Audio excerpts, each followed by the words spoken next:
La déclaration de Beijing qui a été adoptée clarifie l'acceptation universelle et le respect des droits de l'homme, c'est-à-dire que les droits de l'homme ne peuvent progresser qu'en fonction des conditions d'une nation et des besoins de son peuple. Cette déclaration fait écho à la note de félicitations adressée au Forum par le président Xi Jinping.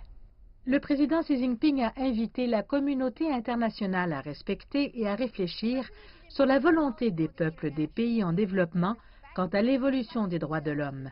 Selon les participants, la proposition de Xi Jinping est une contribution idéologique importante de la Chine afin de promouvoir le développement et le progrès de la société humaine.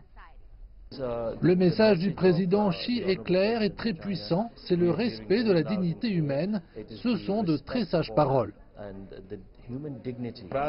Prendre la Chine comme modèle est quelque chose de très important pour nous, les pays africains. La Chine a réalisé de grands progrès en termes de développement afin d'assurer le bien-être de ses populations.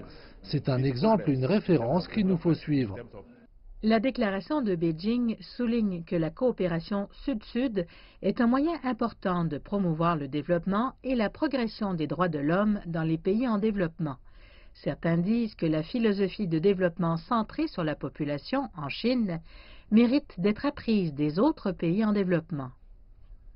Le message du président Xi est extrêmement important, c'est que les pays en développement comme la Chine prennent un rôle phare pour d'autres pays en développement afin de promouvoir les droits de l'homme.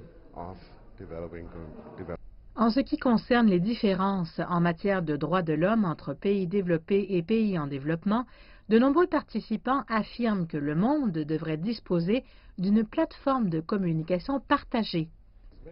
Il est très important d'avoir une coopération entre tous les pays pour défendre tous les droits de l'homme parce que cela fait partie de la vie, cela fait partie du progrès, cela fait partie du développement de tous les pays.